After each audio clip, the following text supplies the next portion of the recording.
Hello guys, দুপুরবেলা ছাদে গেলাম। ছাদে গিয়ে দেখি তেঁতুল। তারপরে গাইস আমি তেঁতুল খাওয়া শুরু করে দিলাম, কিন্তু তেঁতুল খেয়ে আমার অবস্থা কি হয়েছে দেখতে হলে ভিডিওটি দেখুন। ইয়েস গাইস, হ্যালো গাইস, আসসালামু আলাইকুম। কি অবস্থা সবার? সকালে ঘুম থেকে উঠে বাজার উদ্দেশ্যে রওনা দিলাম। আর গাইস একটা কথা বললেই নয়, এত কষ্ট করে ভিডিও বানাই, ভিডিওতে কোনো ভিউ আসে না, লাইক আসে না। গাইস একটু আপনাদের ভালোবাসা চাই, প্লিজ সবাই একটু আমাকে সাপোর্ট করেন।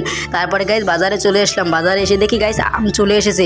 আম প্রচণ্ড পরিমাণে মিষ্টি ছিল গাইস। আর প্যাকেট খুলে দেখলাম আম পাকা না কাঁচা। এপাশে দেখি আম কাঁচা, প্রচণ্ড পরিমাণে কাঁচা। তারপর আরেকটা খুললাম, আরেকটাও খুলে দেখি কাঁচা। তারপরে গাইস বাজার নিয়ে বাসার উদ্দেশ্যে রওনা দিলাম, কারণ গাইস ঈদের সময় প্রচণ্ড পরিমাণে মানুষের ভিড়, তাই রিক্সা পাচ্ছি না। তারপরে গাইস একটা রিক্সা নিলাম, রিক্সা নিয়ে বাসার উদ্দেশ্যে রওনা দিলাম। আর গাইস প্রচণ্ড পরিমাণে গরম। তারপর বাসায় এসে ছাদে গেলাম। ছাদে এসে দেখি প্রচণ্ড পরিমাণে ভিউ আর প্রচণ্ড পরিমাণে বাতাস ছিল গাইস।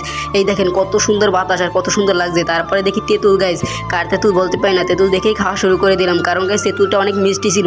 তারপর তেঁতুল খেয়ে গরমে আমার অবস্থা গাইস খুবই খারাপ হয়ে গেছে। আমি তেঁতুল খেয়ে অবস্থা খুব খারাপ। আমি এখন ডাক্তার দেখাই। আমার চ্যানেলটা সবাই সাবস্ক্রাইব